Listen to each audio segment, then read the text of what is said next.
तो deal done, लेकिन सवाल कई।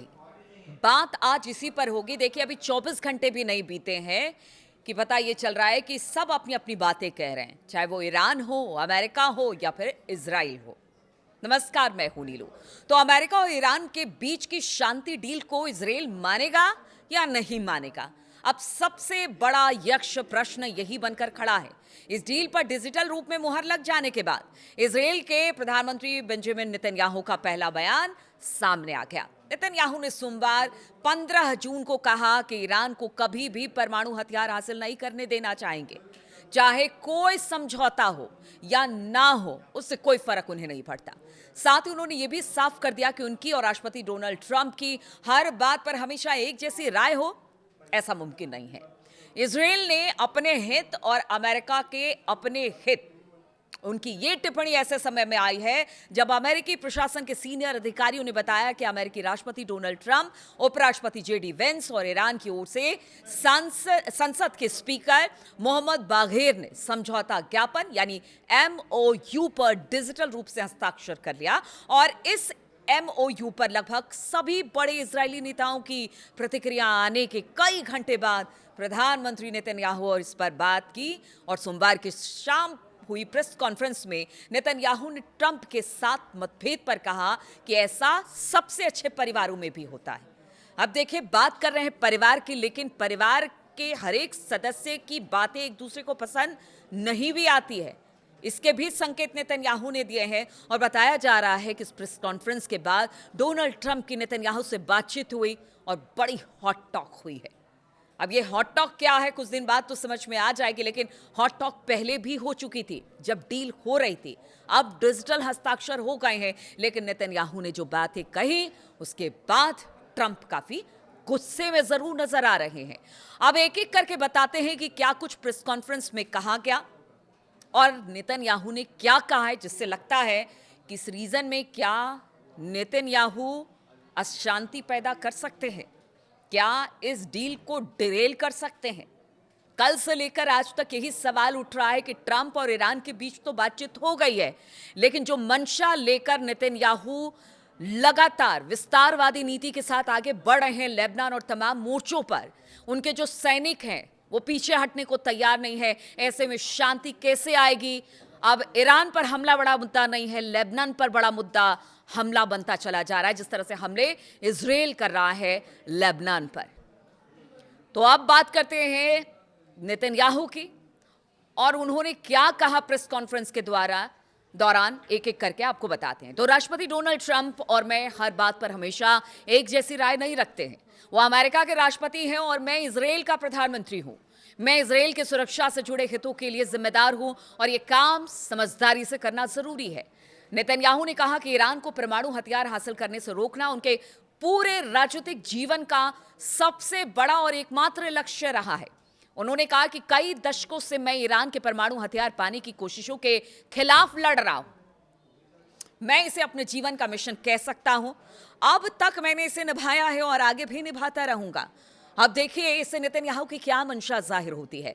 उन्होंने आगे कहा कि समझौता हो या ना हो, ईरान के पास परमाणु हथियार नहीं होने चाहिए, ना आज और ना कल और ना कभी और।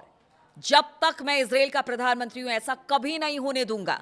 टीवी पर चले इस प्रेस कॉन्फ्रेंस में नेतन्याहू ने अपने सैन्य ऑपरेशन की उपलब्धियों को गिनाने की कोशिश की, क्योंकि देखिए अब नेतन्याहू की कुर्सी भी इसके बाद खतरे में पड़ती नजर आ रही है, क्योंकि उनके अपने पार्टी के नेताओं की बगावत इस डील के बाद शुरू हो गई है। यानी राजनीतिक भविष्य पर नेतन्याहू के बड़ा सा क्वेश्चन मार्क लग गया है। दरअसल युद्ध को संभालने के तरीके और अमेरिका और ईरान के समझौते वार्ता में असर न डाल पाने को लेकर उन्होंने काफी आलोचना का सामना करना पड़ा है। नेतन्याहू को भी चुनाव में जाना है और नेतन्याहू ने कहा कि सबसे महत्वपूर्ण बात यह है कि हमने इजराइल देश को परमाणु विनाश के खतरे से बचा लिया है। अब कहां परमाणु विस्फोट हो रहा है, कहां बचा लिया, क्या कर लिया, खैर ये उनके राष्ट्र का मामला है, वो अपनी बात रख रहे हैं इस डील के बाद। उस पर बहुत ज्यादा टिप्पणी नहीं करूंगी, लेकिन सब जानते हैं नेतन्याहू क्या करते हैं, क्या सोचते हैं और इसका क्या मतलब होता है। नेतन्याहू ने कहा कि हमने ईरान के परमाणु वैज्ञानिकों को मार दिया, आतंकवादी शासन के नेताओं को खत्म कर दिया, परमाणु ठिकानों को तबाह कर दिया। मिसाइलों को नष्ट कर दिया और मिसाइल बनाने वाली ज्यादातर फैक्ट्रियों को बर्बाद कर दिया। उन्होंने यह भी कहा कि सैन्य ऑपरेशन ने ईरान के साथ भविष्य में होने वाले किसी भी समझौते के लिए एक विश्वसनीय सैन्य दबाव पैदा किया है। नेतन्याहू ने कहा कि इजराइल के लिए खतरा अभी भी बना हुआ है। उनके अनुसार खतरा सिर्फ ईरान से नहीं बल्कि उनके क्षेत्रीय सहयोगियों से भी है, जिन पर हमले कभी न देखे गए तरीके से हमला किया गया। और उन्होंने कहा कि हमने इजराइल के चारों ओर गहरे सुरक्षा क्षेत्र बनाए हैं। हमने ये गाजा, लेबनान और सीरिया में किया है। मैं स्पष्ट कर देना चाहता हूं कि अपने देश की सुरक्षा के लिए हम इन सुरक्षा क्षेत्रों में तब तक बने रहेंगे जब तक इनकी जरूरत होगी। तो वो बात कर रहे हैं ईरान के प्रॉक्सीज की, हिजबुल्लाह की, जिसके साथ लड़ाई हो रही है, लेबनान, गजा, जिस तरह की बातें वो करते रहे हैं। और उनका कहना है कि इजराइल को सुरक्षित रखना मेरा काम है। डील में क्या हुआ है, ये दो राष्ट्रों, दो मुल्कों की बात है, ईरान और अमेरिका के बीच। मैं इस डील को नहीं मानता। चलिए, एक बड़ा सा क्वेश्चन मार्क इस डील को लेकर लग गया, क्योंकि 60 दिनों का वक्त दिया गया है जिसमें बातचीत होगी और पूरी तरह से युद्ध समाप्त होगा। हालांकि ट्रंप कह चुके हैं कि लेबनान के बॉर्डर पर नेतन्याहू हमला या इजराइल हमला नहीं करेगा, लेकिन इसके बावजूद कल भी ये हमला हुआ है। अब इसको क्या माने हम? क्या अब अमेरिकी राष्ट्रपति की बात भी नेतन्याहू नहीं मान रहे हैं? वो ये चाह रहे हैं कि हम हमला करें और ईरान कह रहा है कि लेबनान पर हमला करेंगे तो बातचीत यानी कि जो डील है वो कैंसिल हो जाएगी और हो सकता है ईरान इजराइल पर हमला कर दिया और फिर इजराइल को एक मौका मिल जाए ईरान पर हमला करने का। तो ये बहुत सारी बातें हैं जो नेतन्याहू ने कह दी है। अब अमेरिका का पक्ष भी आपको बताते हैं। इस डील के कुछ देर के बाद अमेरिका के राष्ट्रपति डोनाल्ड ट्रंप ने दावा किया कि ईरान ने डील करके कभी भी परमाणु हथियार ना बनाने पर सहमति दे दी है। यानी वो अपने तरफ से कह रहे हैं कि डील में क्या हुआ है, ये ट्रंप बता रहे हैं। देखिए, अब ये 14 जो बिंदु है ना, वो खुलकर सामने नहीं आ रहा है। सब अपने अपने दावे कर रहे हैं। ईरानी मीडिया अपनी, अमेरिकन मीडिया अपनी बातें कह रहा है, इजराइल अपनी बातें कह रहा है। तो अब ट्रंप ने कहा है कि देखिए, परमाणु अब वो कभी इस पर काम नहीं करेंगे, यानी परमाणु हथियार नहीं बनाएंगे, इस पर सहमति हो गई है। साथ ही उन्होंने कहा कि अमेरिका ईरान को $300 मिलियन नहीं दे रहा है, जैसा कि मीडिया में दावा किया जा रहा है कल से लेकर अब तक। दरअसल अमेरिका और ईरान ने इस शांति डील को डिजिटल रूप में पहले ही साइन कर दिया है, लेकिन इस पर आधिकारिक रूप से मुहर जिनेवा में ही लगेगी। यानी 19 जून को, शुक्रवार का दिन, जुमे का दिन होता है, उस दिन सिग्नेचर होगा, तभी सब कुछ साफ हो पाएगा। ऐसे में इस डील में क्या क्या लिखा है ये सामने अब तक नहीं आया है। सबके अपने वादे, जिस तरह से हम कह रहे हैं कि दावे हैं, और वो दावे पर सब अपनी बात कह रहे हैं। ट्रंप ने क्या कहा है वो आपको बताते हैं। तो अपने सोशल मीडिया प्लेटफॉर्म ट्रुथ पर लिखा, ईरान ने परमाणु हथियार कभी ना रखने पर सहमति दे दी है। साथ ही खबर कि अमेरिका ईरान को $300 मिलियन दे रहा है, फेक न्यूज है, जिसको डेमोक्रेट्स ने फैलाया, यानी अपने अपोजिशन को ही कटघरे में खड़ा करते रहे। अब तक सामने आई जानकारी के अनुसार अमेरिका और ईरान के बीच हर समझौता ज्ञापन यानी कि MOU में ईरान के विदेशों में फ्रीज यानी कि जब्त की गई जितनी संपत्ति है उसको जारी करने, प्रतिबंधों में राहत देने और ईरान को फिर से खड़ा करने के लिए $300 अरब का फंड देने की संभावना शामिल है। लेकिन ये तभी होगा जब ईरान कुछ तय शर्तों और लक्ष्यों को पूरा करेगा। हालांकि ट्रंप सरकार ने अभी तक ये नहीं बताया कि यह समझौता ईरान के परमाणु कार्यक्रम को कैसे डील करेगा। और अब भी कई बड़े सवाल बने हुए हैं, जैसे कि ये जांच कौन करेगा, ईरान समझौते का पालन कर रहा है या फिर नहीं, ये कौन सुनिश्चित करेगा कि ईरान परमाणु हथियार नहीं बना रहा है, ईरान के परमाणु हथियारों और ठिकानों के नीचे दबे जो उनके इनरिच्ड यूरेनियम है उनको कौन हटाएगा, नष्ट करेगा। पिछले साल अमेरिकी हमलों में ईरान के जिन परमाणु ठिकानों को भारी नुकसान पहुंचा था उसके नीचे अभी भी कहा जा रहा है कि इनरिच्ड यूरेनियम मौजूद हो सकते हैं। तो अमेरिकी उपराष्ट्रपति ही अमेरिका की तरफ से डील पर साइन करने जिनेवा जाएंगे। ये पहले भी उन्होंने कहा था कि ट्रंप नहीं जाएंगे, उपराष्ट्रपति JD वेंस जाएंगे और वही जिनेवा में शामिल होंगे। शायद समझौते की कॉपी अभी तक सार्वजनिक नहीं की गई है। उपराष्ट्रपति JD वेंस ने जो ABC न्यूज़ है उससे कहा कि व्हाइट हाउस इस हफ्ते इस समझौते में क्या लिखा है इसकी कॉपी भी जारी कर देगा। यानी जो अटकलें लगाई जा रही हैं कि समझौता किन बिंदुओं पर हुआ है, किन बिंदुओं पर नहीं, JD वेंस ने कहा कि बहुत जल्द इसको भी रिलीज कर दिया जाएगा। उन्होंने कहा कि लोग ये देखेंगे कि ईरान को $1 भी तब तक नहीं मिलेगा जब तक वो अपनी जिम्मेदारियां पूरी नहीं करता। वेंस ने कहा कि इस डील के तहत ईरान को अमेरिकी टैक्स पेयर का कोई पैसा नहीं मिलेगा और तर्क दिया गया कि ईरान पर लगे प्रतिबंध हटाने और उसे अंतर्राष्ट्रीय अर्थव्यवस्था में वापस लाने में अमेरिकियों का फायदा होगा। वेंस ने सोमवार देर रात फॉक्स न्यूज से कहा कि इससे बहुत फायदा होगा, इसमें अमेरिकी पैसा शामिल नहीं है और इससे काफी आर्थिक समृद्धि आ सकती है।